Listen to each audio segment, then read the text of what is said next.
Hey all, and welcome back to Pokémon Colosseum. Finally, we can leave the Under behind and travel to a new area, Realgam Tower, which I believe is actually like...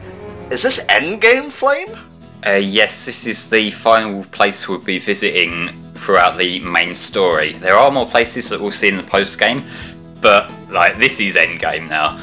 And you may recognise this area. This is the part that was being worked on as a construction lot when we first came here in the game. You can see maybe Miror B's had a bit of an influence in the design with the spinning Sudowoodos there. It'd be cooler if there were just a batch of Ludicolo's, but hey, you can't win them all. I actually really like this place for like an endgame dungeon. It's got the right amount of like flair to it, the right amount of challenge and whatnot.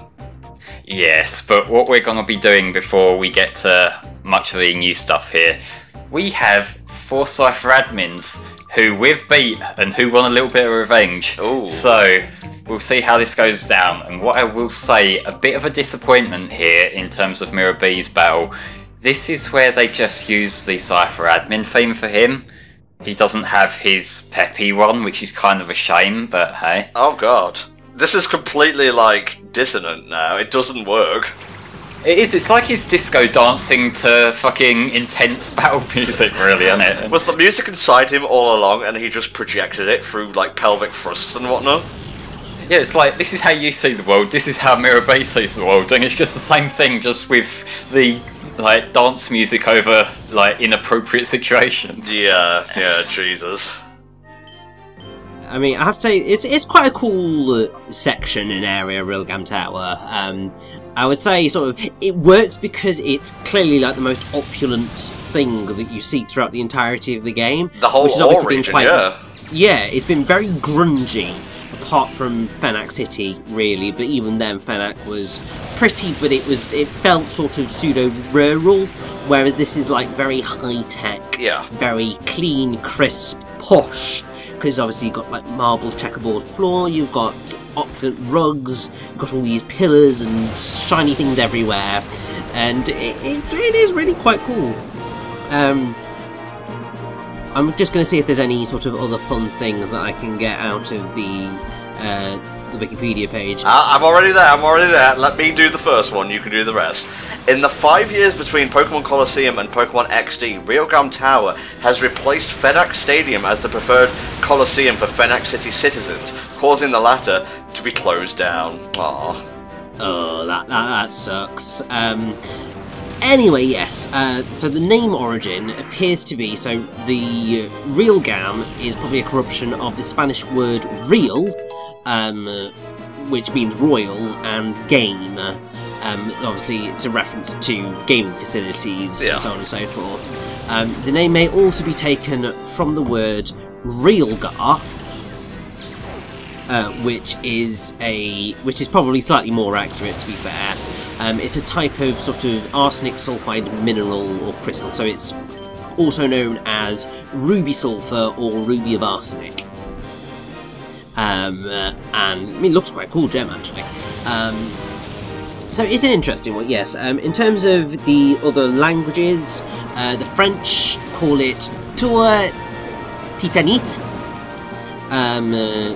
So something along the lines of like Titanic or whatever. The Germans call it Lagerturm. Which I'm assuming is like large tower or something like that. Wow, really creative there, guys. Yeah, the Italians call it Tor Colossal. And the Spanish call it Tor Colossal, just spelt differently, so like Colossal Tower. I feel like Realgam is more in keeping with the ludicrous naming of everything that we've experienced so far in Ore. Although I do quite like the Tor Titanite. I'm just going to double check actually what that is in... I love these language sessions with Richie. Not only do they bolster the part in terms of commentary, they're also just... I love edutainment, really. Yeah, so it appears that, well, one, Titanite is, or Titanite, I don't really know, is a type of sort of mineral in itself.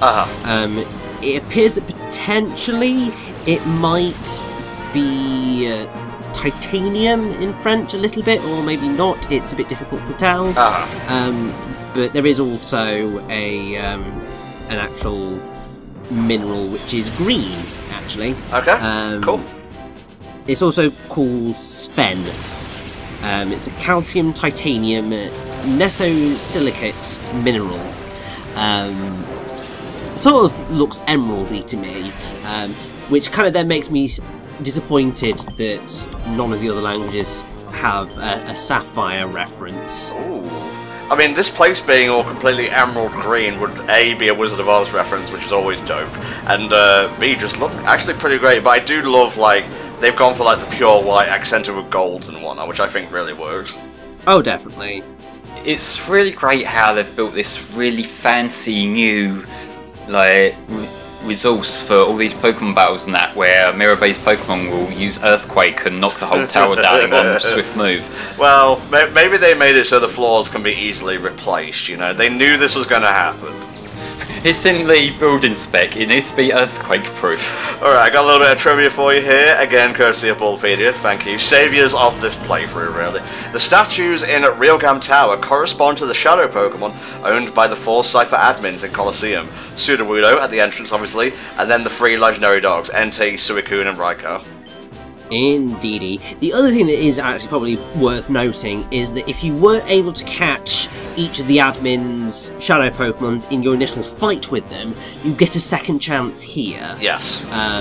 Which is nice. I don't remember whether they actually scale in level or whether they remain at the level that they were when you initially. They remain the level they were. So if you're trying to catch the Sudowoodo here at level 35, you need to be incredibly careful with how you go about it. And that's the same case with any Shadow Pokemon that you re-battle. It will stay at the level it was, and that will more than likely be incredibly underpowered if you leave it till the post game. So it is part of the reason why you do want to try to catch all of the Shadow Pokemon your first time round, because that's when they're going to be most useful to you. Yeah. But it is nice that they do give you that second chance, and obviously they do technically give you as many chances as you like with these ones, because once you've tackled all of the Cipher admins here, in the post-game you can tackle them again in, I believe it's the Deep Colosseum, is it? There is. We'll be having an abridged look at that in the post-game coverage. Thank you, mate. Thank you. You're welcome. So yeah, so that's where you get your ultimate chance to catch whatever the Cipher admins have, but it does take a while because you have to cycle through them all. For sure, for sure. Also, Verd, Rosso, and Bluno actually do appear here, so you have, like, your second chance to capture, say... What did we get? We got the Cyndaquil to start with, didn't we? Or the Quilava, sorry, yeah. Yeah, you get the chance to refight the one that you fought earlier here. The others, you have to wait until the post-game, where they appear in different places. Oh, okay. It depends which one you picked that influences where they all show up. I got you. Besides that, they also have a Muk and a Grumpig at level 45 and 44 specifically. I don't know whether we're going to fight those. Do they actually turn up here, Flame? We will be refighting the guy who we fought earlier, and we will be getting the others as well. Because, like I said earlier, we're going to be getting every Shadow Pokemon in this game. Oh, yes! So, buckle up for a meaty post-game too. No worries, mate. I really appreciate you going out of your way to do work so I don't have to, really. Well, what I will bring up also, Richie mentioned about how you can refight the Shadow Pokemon if need be. If you have caught them, they get a replacement Pokemon to stand in for them, and in this case that's what that Omaldo's doing. Yes. Which is probably a bit more useful for his team than the Sudowoodo was initially, let's be real here. Seems a bit bulkier of a Pokemon. I gotta say, I'm looking at like the list for Realgam Tower here, and I scrolled down to items, and there's like 4 items for Colosseum, and then the rest is all XD and whatnot. Yeah, it's a very different place in XD Gales of Darkness, because... Gale! Gale of Darkness. Yeah, that's really bad. I think I've always called it Gale. No, I have always called it Gale of Darkness. Here is a place for this team, for the Ciphers, but in the second one I guess they rented it out, and now it's like a members only tower that is jam-packed with entertainment. It's in the direct centre of the desert. Exactly, so its purpose changes, so rather than being your sort of final battle area. It's more something that you just go to on your journey through, so it makes more sense for it to have more items in it, whereas here they're giving you that gauntlet, and in not giving you that many items, it's also trying to make it more difficult because it is sort of your final challenge in the game, and yada yada yada. It all makes sense. You say that about it being a gauntlet, but like they're much more liberal with both healing spots and save points here than they were in the Shadow Lab. I mean, that is true, but I think that that is probably because they pit you basically against a string of bosses, and while they want to obviously give you a challenge, they're more willing to give you the leeway in this one because you are facing down bosses rather than just mooks. Yeah, true, I guess. It sort of balances it out, but still, it feels like less of a chore to go through here than the Shadow Lab does. I suppose it's because, like the Shadow Lab as well, it's also got quite a complex layout, so you're more likely to get lost on top of having to fight guy after guy after guy. Yeah. Definitely. I mean, it's sort of one of those issues where I think they were close in getting all of the dungeons right in this game, but obviously we know that some of them do drag on a little bit, and the Shadow Pokemon Lab is one of them, and I think that if they had, looked at it again and just checked it out a little bit more, balanced it a bit better, it would have been better. And also, I'm looking at that picture. Oh, it's a Roserade. Not Roserade, it's a Roselia. Oh my god. Yeah, I was just thinking that. I was just like, I can't see it properly. And then I was just like, oh, I know. No, yeah. I was right, but I was wrong. Well, so very wrong. Here comes another entry into Bulbapedia. Richie can't tell grass Pokemon apart. He is, in fact, grassist. Hey, I'm just spilling the beans here, mate. Again, a thing you won't like since it's to do with grass and whatnot. Holy hell, I had forgotten how beefy Dakim was. Yeah, he is one hell of an absolute unit right here. And I suppose being in this tiny little room as well, it makes him look so much fucking bigger than he was back on the mountain. Look at that fucking animation. What's he trying to do? Just pump his arms? Like, does it blow him up or something? A little bit, yeah. He is in fact a gigantic balloon. Alright. These are the Pokemon that Dakim has this time around. He has a Claydol at level 46, Fortress at 45, Flygon at 46, Wishcash, which you gotta look out for because it's immune to electricity, at 46, and at Houndoom at level 47. Yeah, the Houndoom is obviously the stand-in for Entei, so it covers his fire spot, and Houndoom, it may not be as impressive as Entei, it's still a fucking cool design as far as I'm concerned. And yes, he is still doing his Earthquake strat, so be prepped for that. Except now he's kind of, as well as having the Protect thing going on, he's also got Pokemon like Fortress that have Levitate, and Claydol as well. Oh. So it's one less step for him to have to worry about. So his strategy's just got a little bit more efficient. I guess so, yeah. Also, quite a few ground types here, so yeah, maybe make use of Surf if you have it. Yeah, which that will wipe down, and because you haven't got to be careful about Entei this time, you can just spam your Surf attack. Oh, bless up. Oh god, that... I keep forgetting how much of a wallop Earthquake packs, honestly. To be fair, I don't think Espeon's that defensive, so I guess there is that to consider as well. And you might have also noticed how I did purify the Entei and Suicune off screen and also level everyone up a little bit. I was doing that by refighting the Pirate and Under Colosseums over and over. That's like the most effective way to grind both in terms of experience and also money.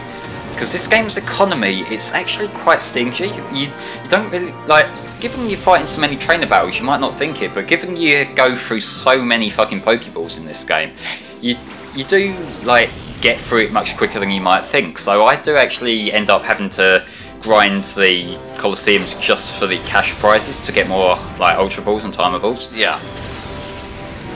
Well, I mean, that's the thing I used to do back in the day, because Lord knows I, went through Hyper Potions and Full Restores and Revives a lot, because I just didn't know how to play the fucking game, and I kept, wiping on the Elite Four.